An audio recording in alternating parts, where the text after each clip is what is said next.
Over the years, Kevin Smith has entertained us with tales of his Jersey friends and enough dick and fart jokes to fill you right up to the snoochie boochies. This time around, the king of Jersey cinema is gonna punch you right in the feels, and you're gonna like it. So sit back and relax, because it's our intention to prove to you that Jersey Girl is not that bad.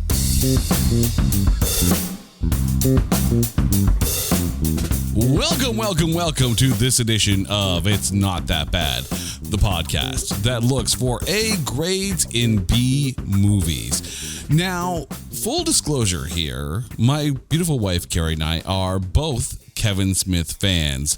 So as we were kind of picking as to which movie we were going to talk about this week, we went down the Kevin Smith list of films. And there, with a disgustingly low tomatometer, was Jersey Girl. And that kind of surprised us. So first of all, my beautiful wife, Carrie, is here on the other microphone. Carrie, how are you doing today? I am doing just fine. Just fine. So when we were going through all the Kevin Smith films and we saw the Jersey Girl actually qualified, what was your initial reaction on that? First of all, I don't think any Kevin Smith film should even be on our radar because they're all so much fun. This one was such a diversion from the Smith verse that is the View Askew-niverse. Right. So I can only hazard a guess that, I don't know, maybe having Kevin Smith's previous,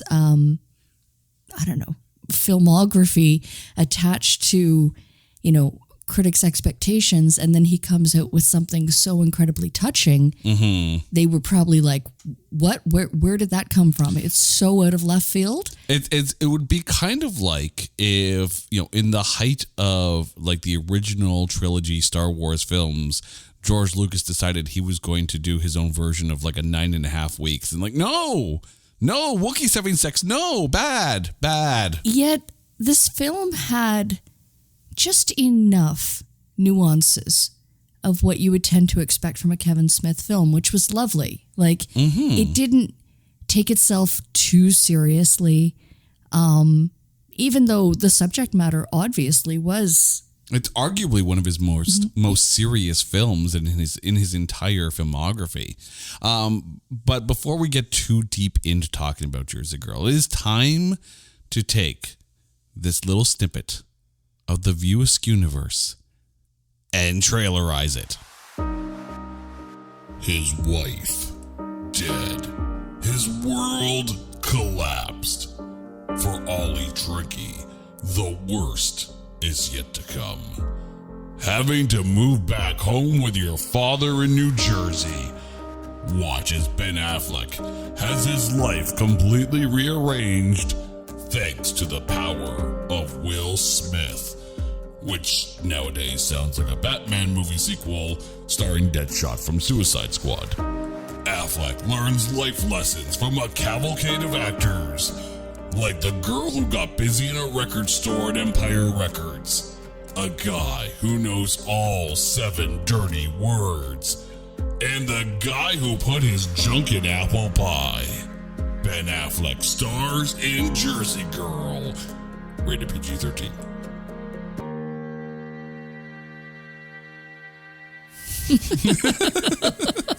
Wow. I just took a really heartfelt film and went way wrong with it, didn't I? Yeah, but, it was kind of appropriate. Kind of what we do here, kind of right? Works. Kind of what we do. First we make fun. First we tear it down, and then we bring it back up. So it's time to bring it back up. But first, before we bring it back up, we have to know what we're dealing with. So this film stars Ben Affleck, Liv Tyler, Raquel Castro, George Carlin, Jason Biggs, Stephen Root, Mike Starr, J-Lo herself, Jennifer Lopez, a cameo from Will Smith, and a bunch of other Kevin Smith regulars sprinkled here and there somewhat judiciously. However, there is an almost starred. Originally, the part of Maya, as played by Liv Tyler, was originally written for Eliza Dushku. But then as they were kind of casting it, they're like, yeah, no, you know what? Apparently, quote unquote, she would have looked like Affleck's daughter instead of his girlfriend, because I guess Eliza Dushku is a fairly tiny girl. So they went with Liv Tyler. I think they chose right in this one, although I have a recast idea for that one, but we'll get to that one a little bit later. The role of Arthur Bankman, as played by Jason Biggs, was originally supposed to be Jason Mewes, but there's a list of reasons why he couldn't have been in there. None that we really want to kind of get into too much, but apparently also when Jason Mewes realized that he couldn't do this, Jason Lee also auditioned for this. Another of the Kevin Smith cavalcade of characters, but Jason Biggs got the role. The whole premise of Ben Affleck's character, Ollie Trinke, bad-mouthing his client, which of course was Will Smith at the time. Apparently the client he was supposed to badmouth was Bruce Willis, but they couldn't secure a deal at the time. And I'm not going to lie, I think it's funnier that it's Will Smith. I can't get over how incredibly timely it is that we're talking about this movie today, in light of Bennifer finally tying the knot. Mm-hmm. Like reports indicate, as of this weekend, they're officially married. So congratulations. Not only that, but the Will Smith, Chris Rock smackdown. I was about to say, how would Ollie Trinke spin the Will Smith, Chris Rock slap? I'm curious about that now. I would have loved to have seen that. I could just see him now on the phone right now. Come on, man. Do you think Chris Rock should really be bitching about getting slapped by the Fresh Prince? No. Just no. And apparently the role of Gertrude, which was played by Jennifer Lopez, was originally, they were considering Joey Lauren Adams, of course, of Chasing Amy fame. But then, of course, there's one of those things where it's like, yeah, but if we paired Joey Lauren Adams with Ben Affleck again, we wouldn't really be able to pull away from the Chasing Amy comparisons, which is probably a good thing, because Chasing Amy is one of the most heralded Kevin Smith films of all time. And as much as the chemistry between those two worked, I could see them not wanting to, dip to the well a second time with those same two actors, but in different character roles. Yeah, I think there would have been too much expectation there. Mm-hmm. Although I would have seen her better suited for the video store clerk. Oh, for Maya. For Maya. Yeah. I could see that, but then you'd still fall into the Chasing Amy kind of comparisons too. I mean, let's be honest. The only two that can get away with being different characters yet still couples in the same film are Tom Hanks and Meg Ryan. I would have loved to have seen Alanis as the role of Maya.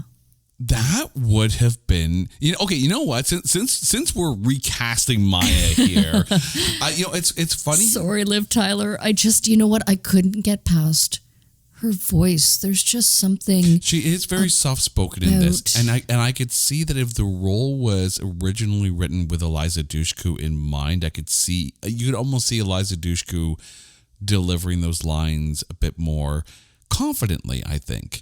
Liv Tyler is sweet. Liv Tyler is just a very light presence, and I think the character of Maya needed to be a bit stronger. But I was actually considering, when you consider around that time, Alyssa Milano for that role. Any excuse to get an Alyssa Milano movie. Oy! I'm calling you out. Hey, last week you called me out on my Christian Slater fix. All right, so fair. I mean, she's no Rachel Lee Cook, but I mean, but I will own that one. I'm not going to lie, I will own that one. But I still think that she could have done a very, very good job in that role.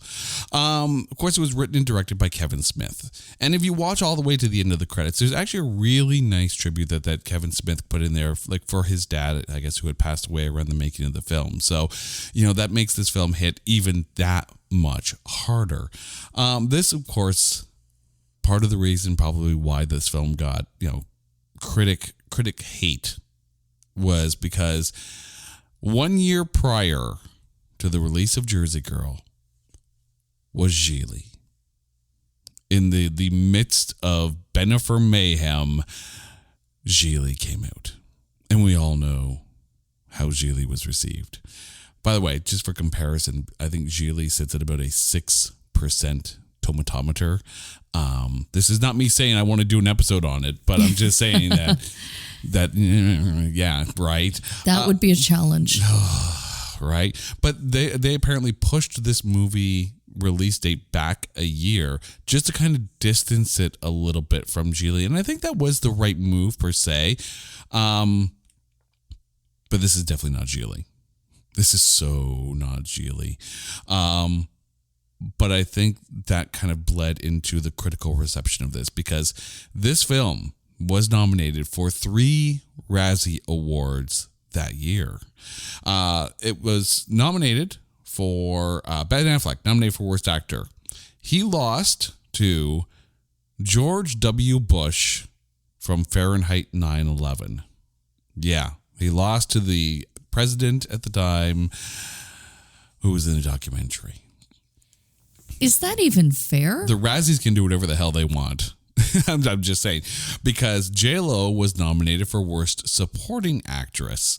She lost to Britney Spears for Fahrenheit 9/11.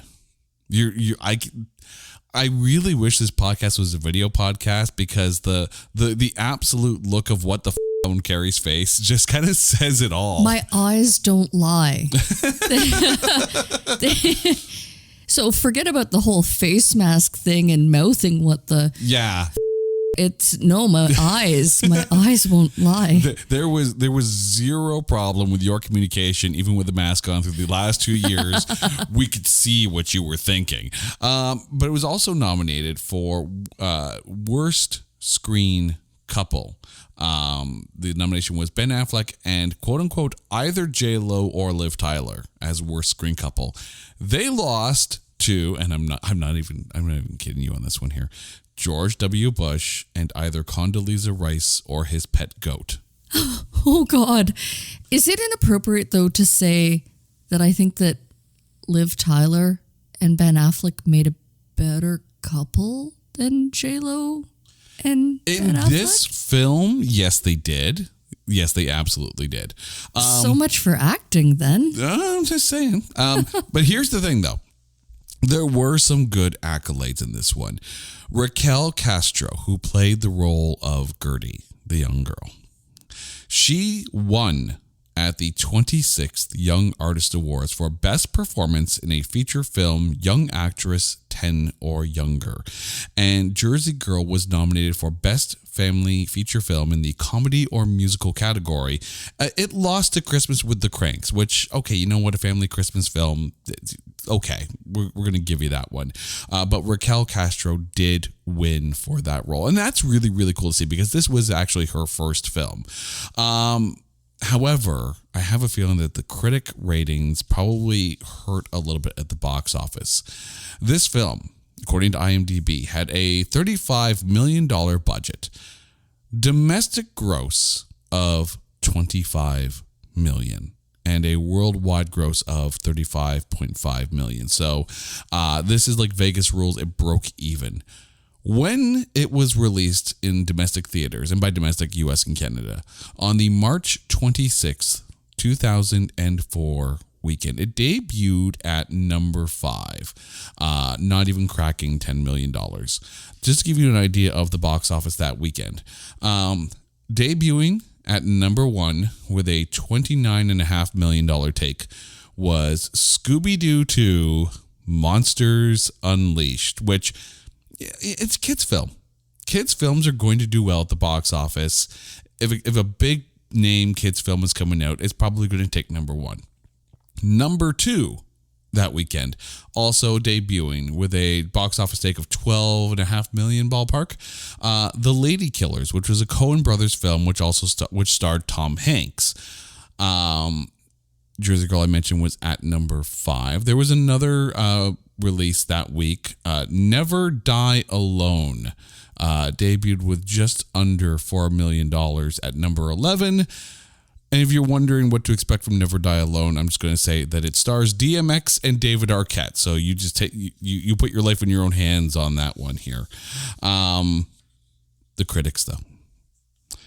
Over on Metacritic, it has a 43 Metascore. And over on ye old RT of Rotten Tomatoes there, it has a 43% tomatometer and a 48% audience score.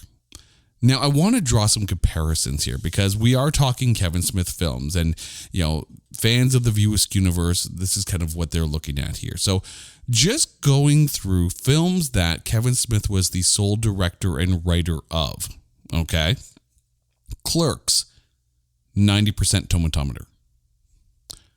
Mallrats, 57%. So a bit of a drop there.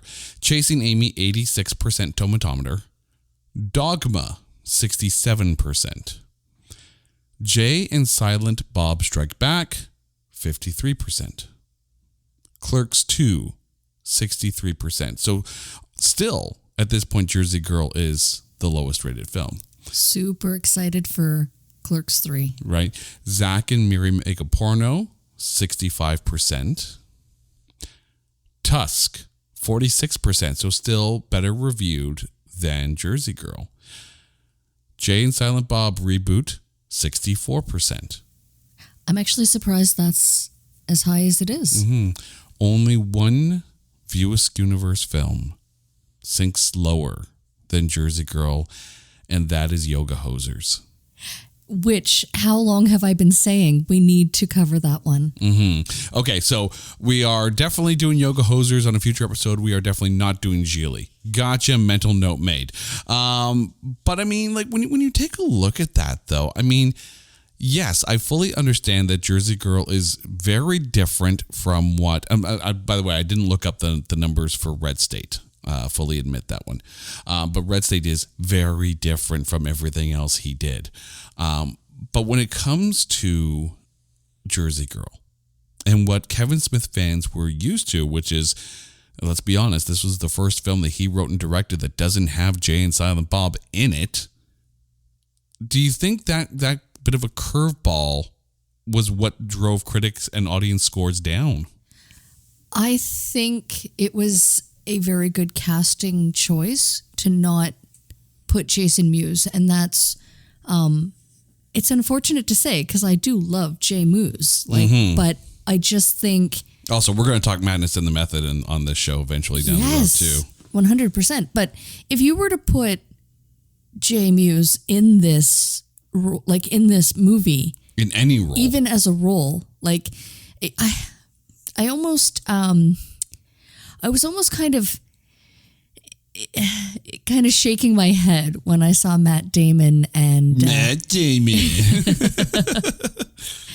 and Jason Lee. Jason Lee, thank you so much. It's almost kind of like it didn't fit in this movie. I think, this movie was so great. I don't know. I mean, aside from the fact that, yes, it is very different in subject matter, but I mean, it's not a bad film. Like, it's a great story. Yeah. The acting, meh. Okay, well, Well, J-Lo we're going to get to that in a little bit. Spoilers. Apparently, there is a longer cut where J-Lo doesn't kick the bucket until 45 minutes in. I kind of like how it was almost. You know what though? I'll argue that I would have liked to have maybe seen a little bit more of their relationship build. It almost kind of seemed rushed, but I recognized that it was edited. I did read that there was supposed to be at least a wedding. Yeah. As part of the scenes that didn't make it. Yeah. I mean, I'm not going to lie. I would love to see the longer cut just because, Kevin Smith, I think, is great. But I'd be curious to see how much it differs from the original cut and if the spirit of of the story of Ollie Trinky and Gertie suffers at all from a longer cut. Because let's be honest, sometimes you can have too much, right? Looking at you, Zack Snyder, like, say what you will about Justice League, but I don't think I've actually sat down through the entire 4 hours, and I freaking love superhero comic book movies. I haven't sat down and watched the entire 4 hours. My butt doesn't have enough padding on it in order to be able to get through all of that in one sitting. So it's almost like that big plate where you know you're going to have leftovers for about 2 or 3 days. You're like, all right, let's a little bit now, and then this is tomorrow's dinner, and then the next day's lunch. That's Justice League, the Zack Snyder Justice League. Leftovers for days. Wow. Okay, you just turned into a critic. That's everything we're here against. Pass me the Snickers bar when we start talking about that one. But let's get to the breakdown of this one here. And we have to start with Ollie Trinky himself, Ben Affleck. As I'm watching him, and bear with me here. The beginning of the film, when they're in New York and he's with Gertrude and all that kind of stuff, and then after she passes and he's trying to hold it all together, I'm like, wow, he is really freaking unlikable in this film. And then, time passes, Gertie grows up, and you see him, kind of embracing the role of father and stuff like that, and, kind of starting to leave New York behind kind of thing. I'm like, wow, he's really, really good in this. And, I really like him. And then it kind of hit me. I'm not supposed to like New York Ollie. You're not. He's not ready at that point. Ollie's not ripe at that point, right? He's not ready. And that's got to be a good thing when it comes to Ben Affleck's acting. He made me dislike New York Ollie, because there's New York Ollie and there's Jersey Ollie, right? Jersey Ollie is kind of a sweet guy. Right? He's become the family man that J-Lo wanted him to be. He wasn't ready for that as New York Ollie. I hate to say it, but it was almost a good thing for his character that he lost his wife. Mm-hmm. Because, yes, I mean, had she not passed away upon the moment her, at childbirth, mm-hmm. like, what would have become of their relationship he would have never, assumably, never had to leave New York. Mm-hmm. I think she would have just packed and left him. It's unfortunate that sometimes, and even in reality, the best thing to happen for someone is to have the rug being pulled out from underneath you, right? Because that's when you truly discover who you are, kind of thing. And I think that happened for Ollie here. I think that really did happen for Ollie Trinky. Like not even the humility of having to move back in with his dad in Jersey in order to be able to, to have a place to live and all that. But I mean, I'm sure that's how Ollie looked at it. That his character definitely looked at that as a tragedy. But in reality, it's probably the thing that saved him and his family. You see and even though he's struggling, he's still struggling. He's still clawing at New York. And admittedly, I have never been to New Jersey. We've been to New York. We've been to Manhattan, but we've never been to New Jersey. And we kind of saw that a little bit with Miss Marvel, the TV series. Right, that whole, brown girls from Jersey aren't going to go out and save the world. But I wonder what honestly, if there is a difference between New Jersey and New York, and the fact that you can see one from the other. I wonder if there's that kind of thing where people who are in New Jersey that kind of look out at New York and go, "I'm going to go there and make it big." I wonder if that's a thing, or that if maybe that's just Hollywood messing with my geographic sensibilities. I mean, that's an interesting question, right? It's almost kind of like, I don't know. I mean, I could liken it to Toronto being the Mecca of Canada. Mm-hmm. Oh, let's be honest. Toronto is very much Canada's New York City. right?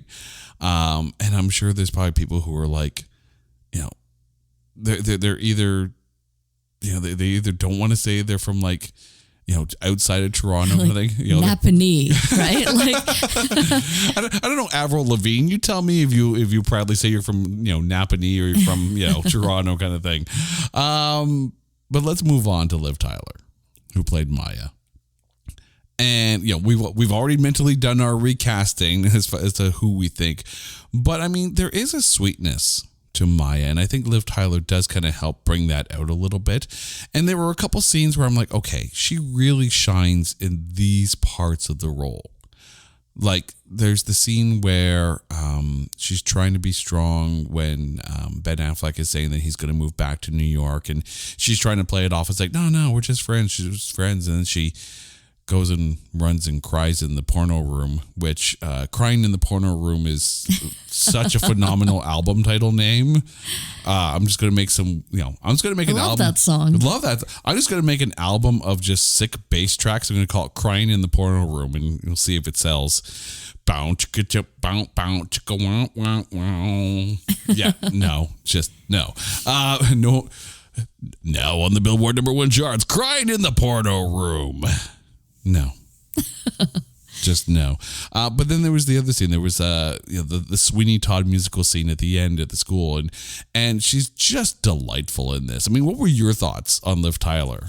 You know, it's interesting because I kind of clicked onto something you said earlier where you had mentioned that she didn't deliver her lines with confidence, and I tend to disagree because when she was doing that interview in the coffee shop with Ollie, I felt that she was brimming with confidence and able to make it so believable that, you know, they could become friends with benefits and it'd be no big deal at all. Right? Like, we're going to have some sex. you almost kind of think there is no way in hell they're going to wind up in a relationship by the end of the movie, because she's just so like matter of fact and almost kind of like treating sex and pornography as like no big deal. Like it's just, you know, just something that people do, and it's as common as eating or breathing, right? And yet I really love that. I love the dynamic with his little girl with Gertie, yeah.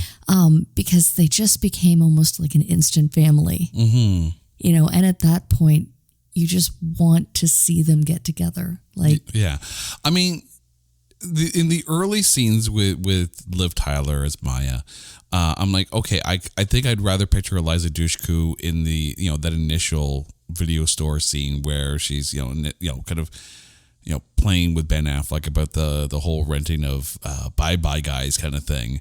But yeah, then when it comes time to the parts where she's, you know, playing the piano at the home and helping with the music and all that, that's when Liv Tyler really shines through. Like when they become like basically a pseudo family unit, that's Liv time right there. And I think an excellent choice for that. Although I'll still say if it was Alyssa Milano, I'd still be on board. But then again, it's out there right now. I busted you for Christian Slater. You can bust me for Alyssa Milano. Okay, let's talk about Pops. Oh, George Carlin. So this was a challenge to watch. And I'll admit, I might have tried to watch this movie and do my homework at work.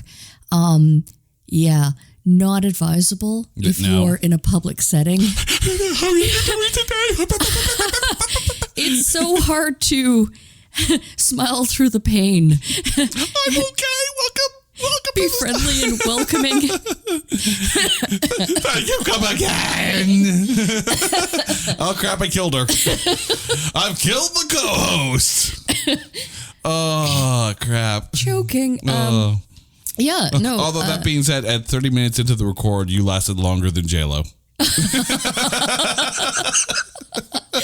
And I'm dead now. Well, it's been a good ride. So now accepting applications for co-host. You replace me that easily? At least Ollie gave 7 years. You know? Right? Jesus. The Talking Dead. I barely got 7 minutes. Oh, I tell you. George Carlin, Yeah. friggin' brilliant. Like, just everything about his performance in this.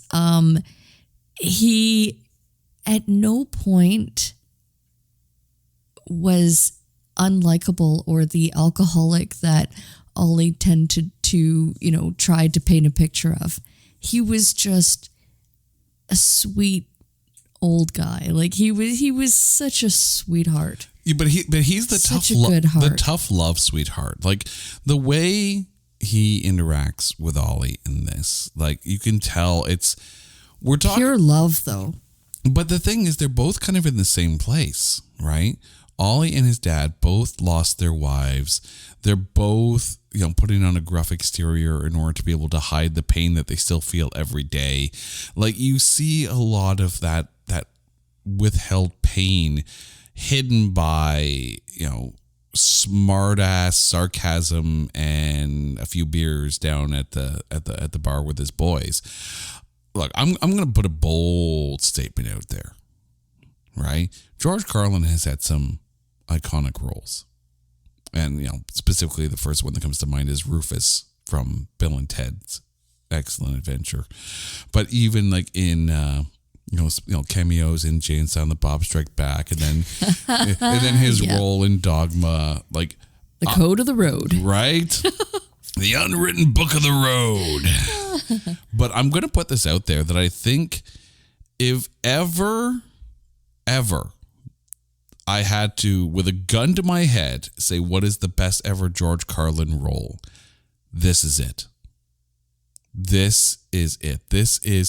We're talking about someone who redefined like CRTC rules with the 7 dirty words. We're talking about someone who pushed his audiences with his stand-up comedy, not to laugh, but to think, to think about why they're laughing. We're talking about someone who arguably might be my favorite stand-up comedian of all time.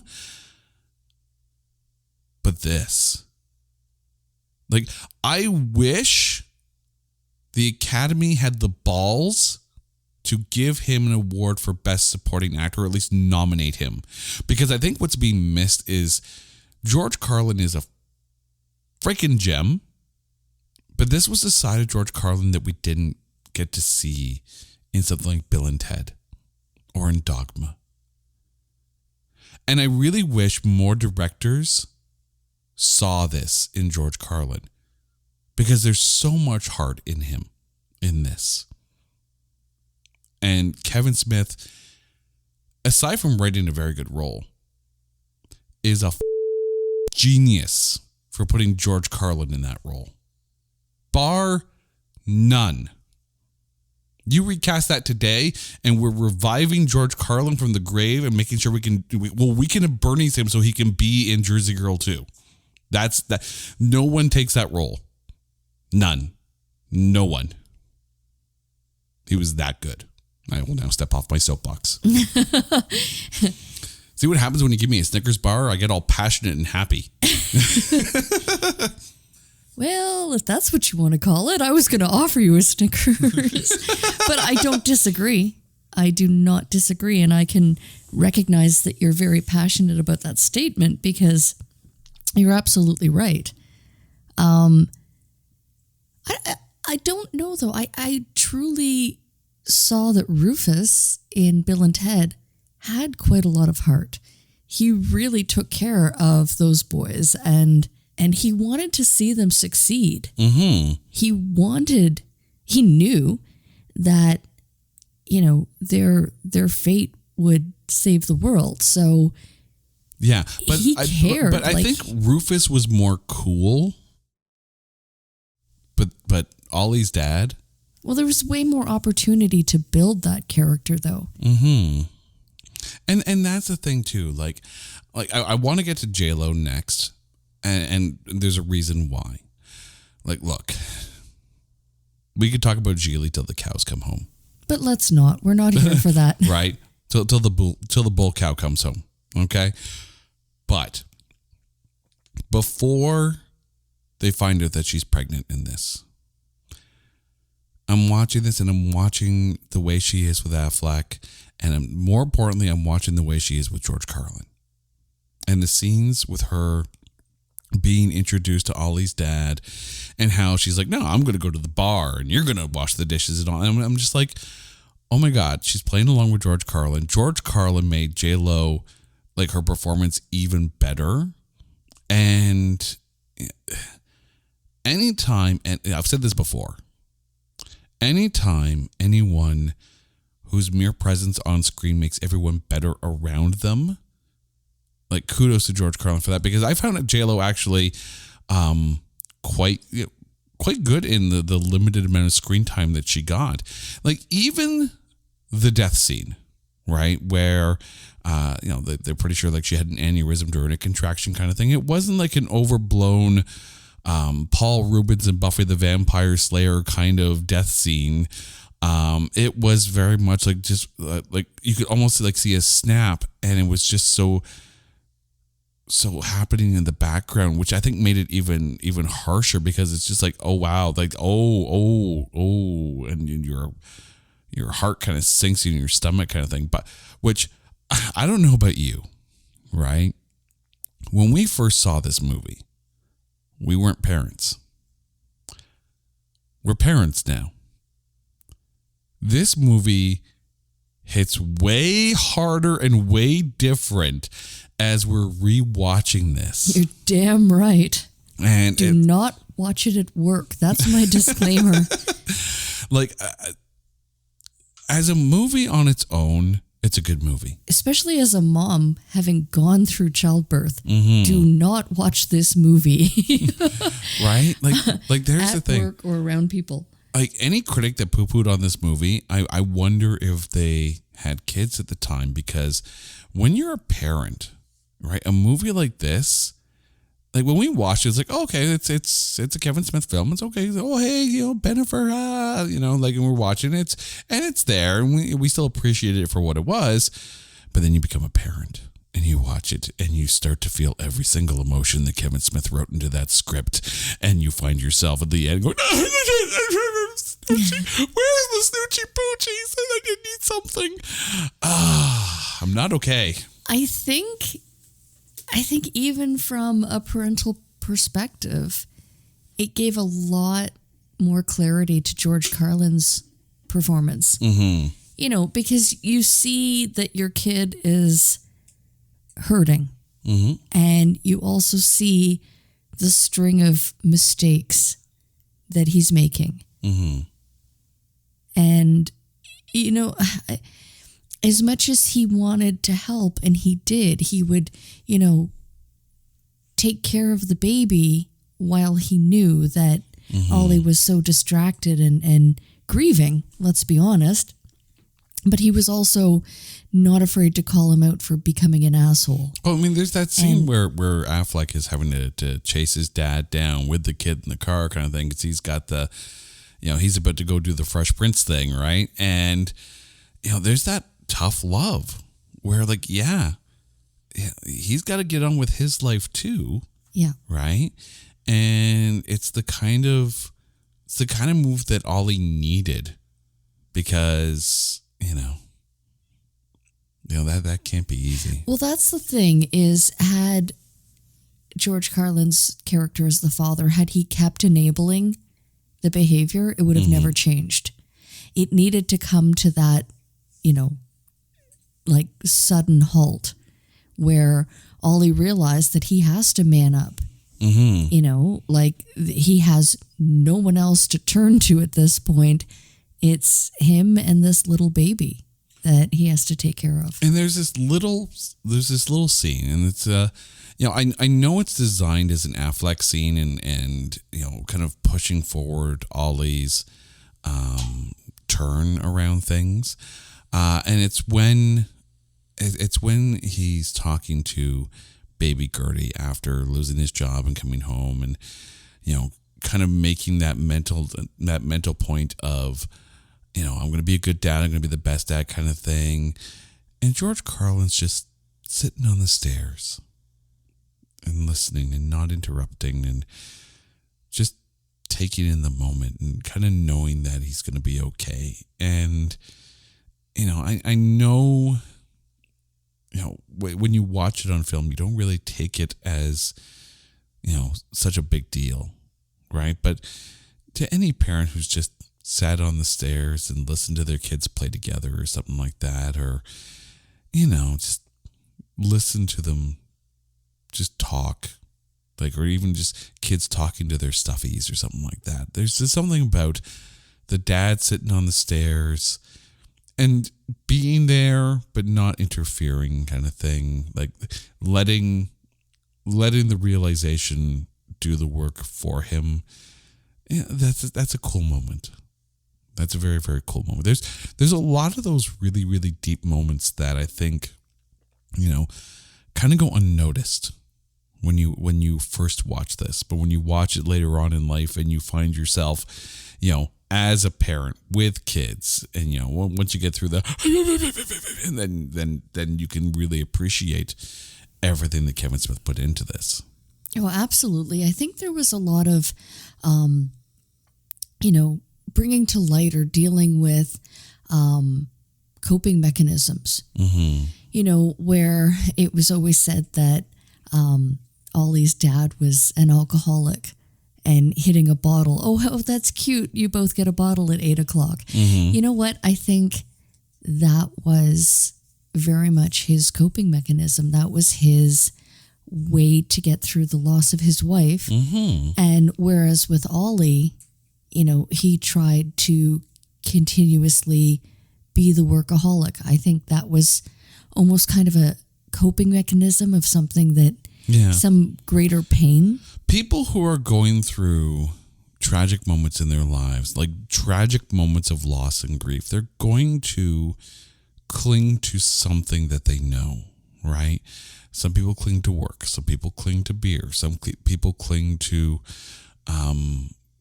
exercise or whatever the case may be. Whatever allows them to be able to cope and to kind of push those feelings down.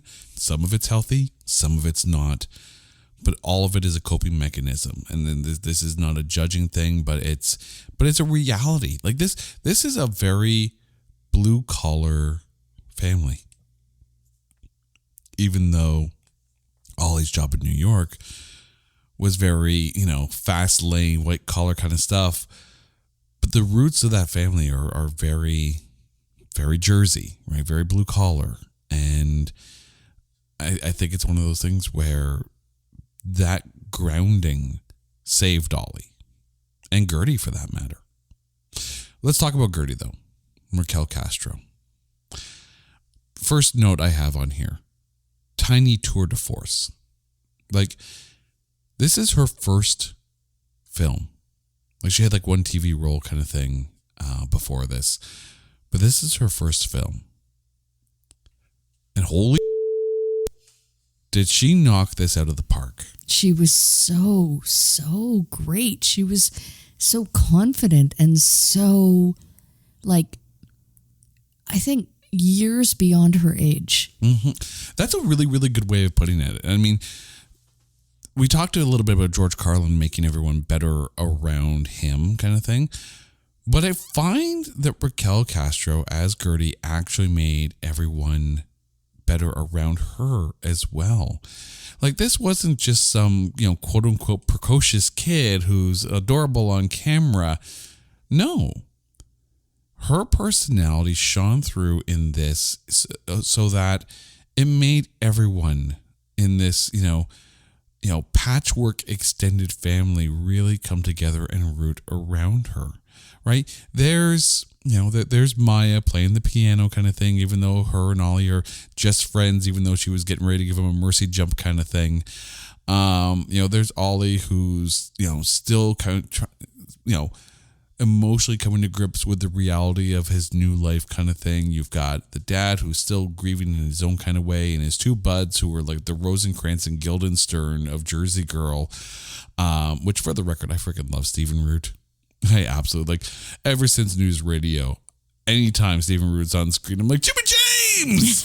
Jimmy James! I have to admit, I was giddy when I saw him as one of the pals. Stephen one Root, of the uncles. Stephen Root is a freaking treasure. I'm just going to put it out there. But when you see like this absolutely, I'm not even going to say dysfunctional, right? But they're patchwork.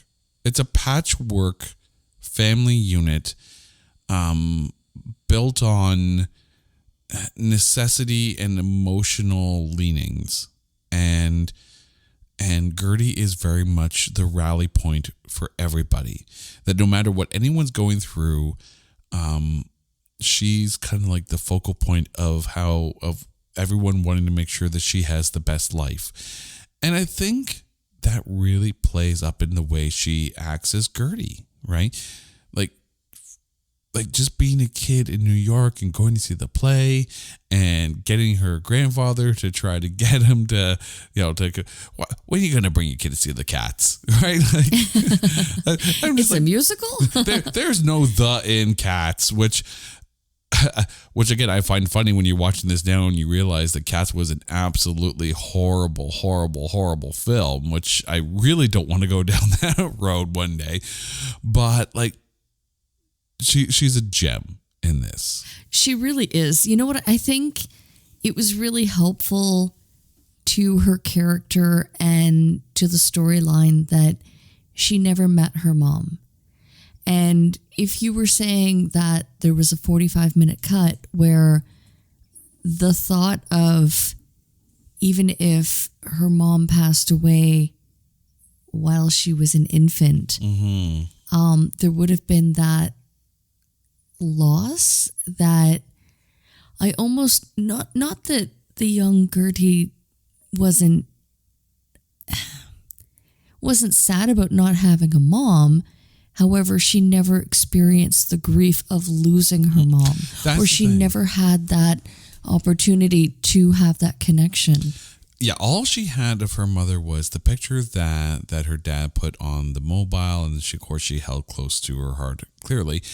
And all the stories that she would constantly ask her dad about her mom, kind of thing. These are all, like, this movie is a gut punch, right? Like an emotional gut punch. And if you don't hug your kids a little bit tighter at the end of this film, clearly you weren't watching it properly. But yeah, she's so good in this. Jason Biggs as Arthur. We joke around about the apple pie thing from American Pie kind of thing, and you do one movie and one pie. I'm the pie.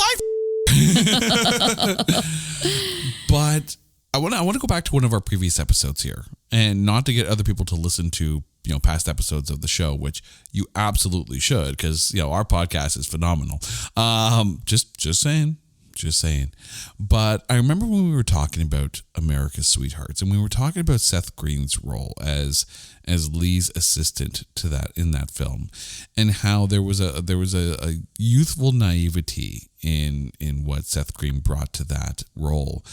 I think with here, Jason Biggs brought a very, not naivete and not ambition in a bad way, but an exuberance for what it is that he's doing, So when he moves on to his own agency and he has the ability to help out the guy that got him started, it could have been one of those things where it's like, yeah, no, people still talk about the Fresh Prince like it's a verb kind of thing. But there's that moment where he's just like, I've been waiting for this moment to be able to help you out. And it's just like, the world needs more people like that. Absolutely. I mean, even when Ollie was let go from the firm, like, he was hugging him and just not afraid to show how much it's impacting him, how much he, mentored, or not mentored, but he looked up to Ollie. Mm-hmm. You could see that he really wanted to be like him and to see his career coming to an end. Yeah. So so horribly and tragically for Ollie that, like it was hard. Epically is definitely a way to go about it. It was definitely an epic crash and burn. Mm-hmm. And I just found it so funny that it was Will Smith. Like, oh my God. And at the time, or at least the timing of the movie where they're talking about, him as DJ Jazzy Jeff and the Fresh Prince and being like, what kind of an acting career is he going to have anyways? Yeah. Right. Like this is pre-Independence Day Will Smith that they're talking about, which is kind of funny in comparison. Like, I know they were originally thinking of Bruce Willis for this, but I mean, let's be honest, Bruce Willis was already freaking Bruce Willis, right? It would not have been the same because he didn't have. Ollie was a music producer, was he? Or a music? No, I mean he was a press flack, right? And I guess dealing more with musicians, right? But I mean, and the fact that Will Smith at the time was transitioning from film to movies and whatnot. I mean, like, which is funny now that he's been banned from the Oscars, like, quite recently, right? It just makes it so much more. I mean, when you think about Bruce Willis at that time, this is when he's he's doing some good films, but he's also putting out the Return of Frickin' Bruno, which say what you will about that album, and then the second album that he put out as well, which why, but like we're not talking anywhere near like the pop culture phenomenon that Will Smith was and still is. I mean, the only way they could rewrite it would be to mention like from moonlighting into movies. Yeah, because from moonlighting to Die Hard. Yeah, and it was around that time that Return of Bruno came out. I mean, you think about some of the stars around that time that had music out and was putting music out, like maybe Patrick Swayze. Right, because he had a couple of songs on the Dirty Dancing soundtrack. She's like the wind, and then you're sitting there going, "Don't ever sing again." I can see you now.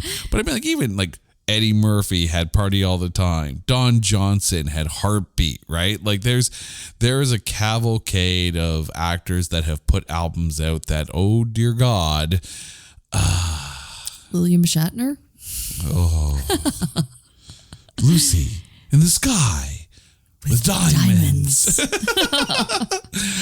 But I mean, let's be honest here. Like, and the time that this is happening, like, again, just before Independence Day comes out, like as far as the movie setting goes, Will Smith is arguably the biggest thing in multiple forms of entertainment.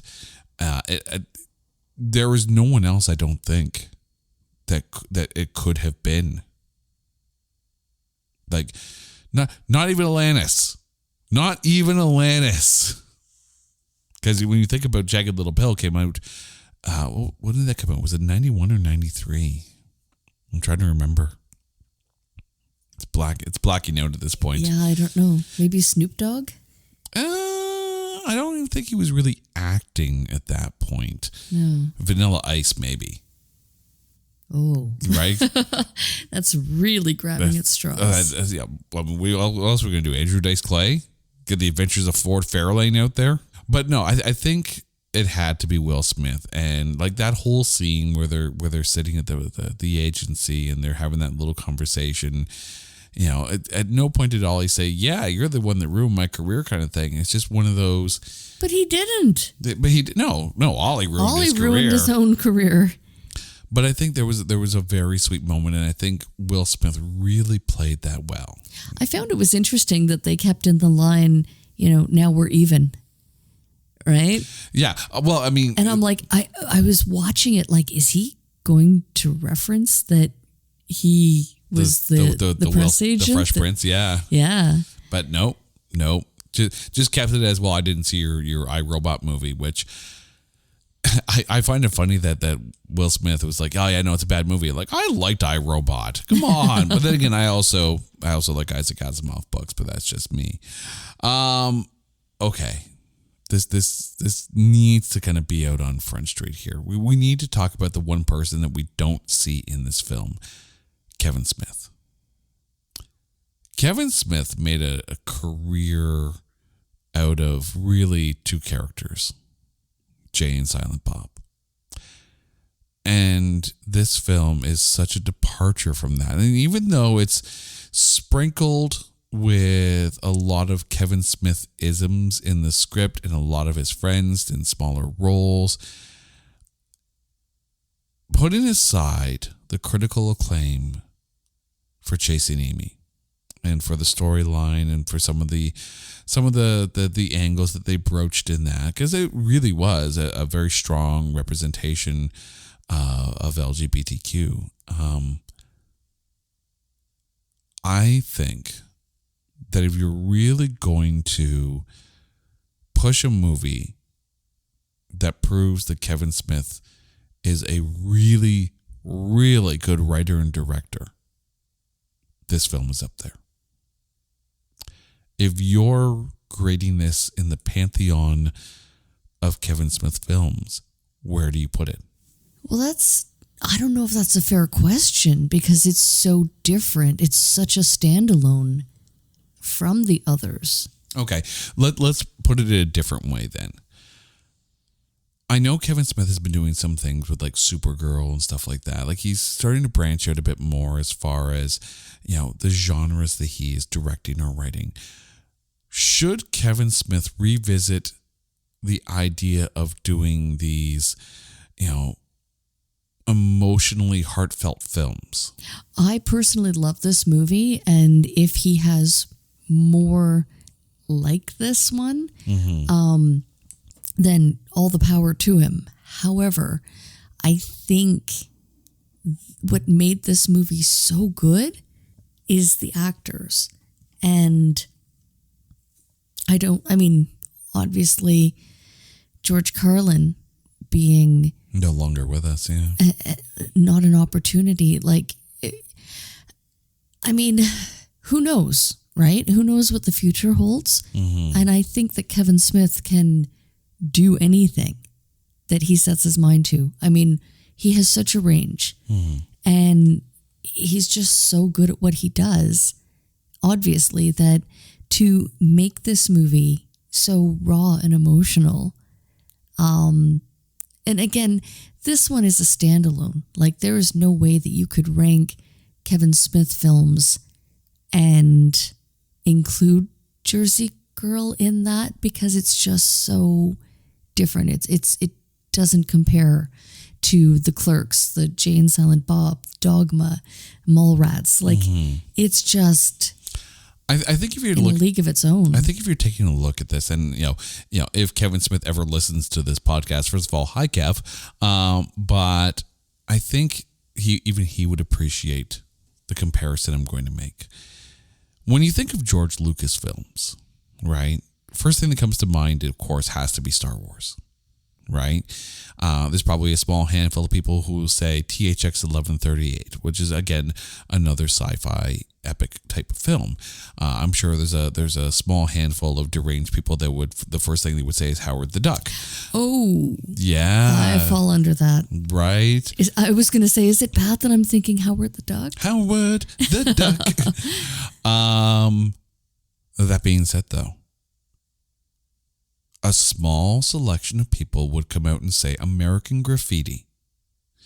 American Graffiti is far and away vastly different than anything else that George Lucas is really kind of known for. But to some people, it might actually be, I'll just say this right now. I'm a massive Star Wars fan. I haven't really watched, I haven't watched American Graffiti in a long time.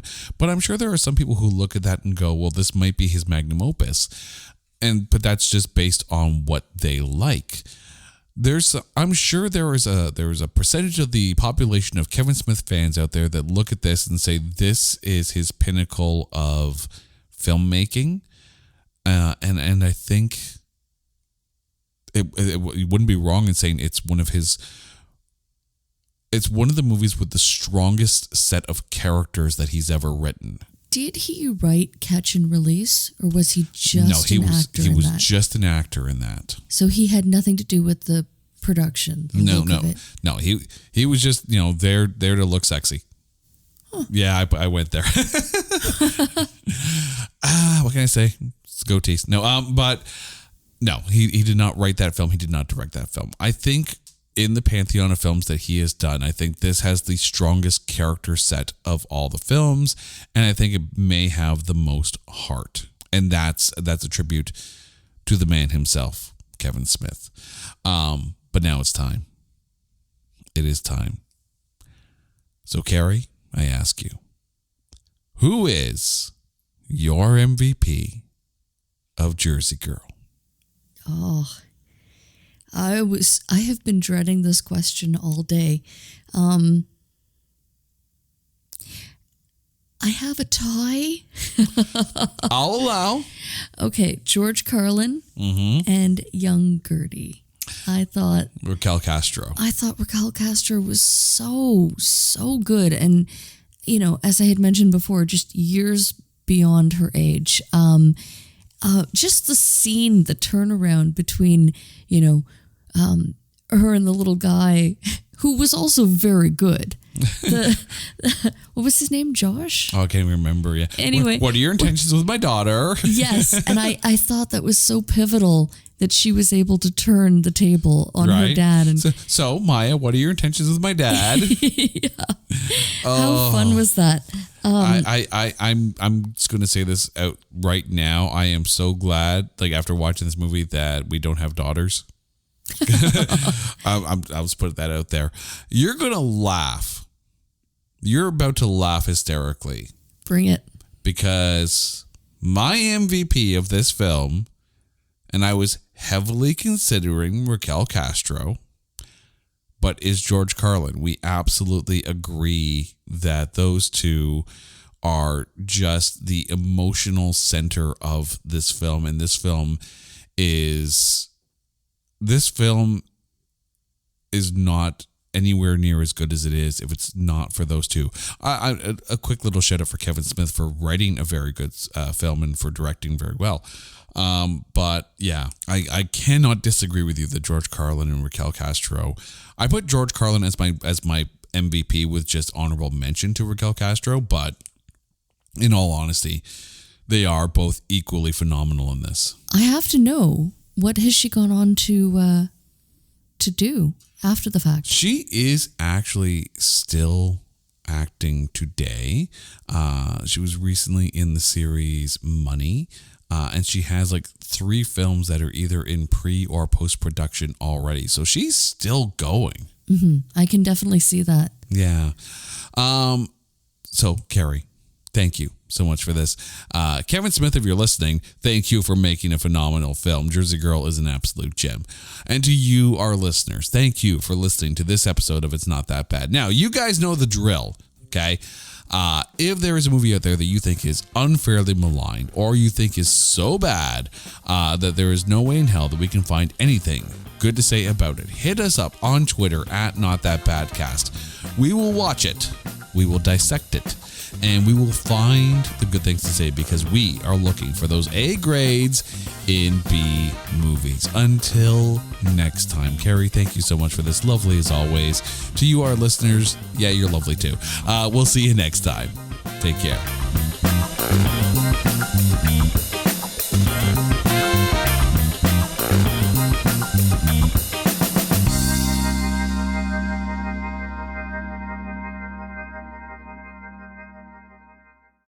Hey folks, Stefan Shirazi and Renee Richardson here from the Metallica Report. And we are proud members of the Pantheon podcast family, where the best of music and podcasts unite. We've got something pretty cool for you. We're giving away an exclusive Metallica merch package worth over $250. That's a whole lot of Scary Guys, Skulls, M72, and other sought-after Metallica swag. And we've made it easy for you to win. Follow and share the Metallica Report, and you're in the game. Go to pantheonpodcast.com/Metallica, enter your email, and hit that button to be entered to win. And just like that, you're eligible for our monthly exclusive Metallica merch package. And guess what, rockers? You can enter every month, so just do it. And while we love our global brothers and sisters, the lawyers won't let us ship outside the U.S.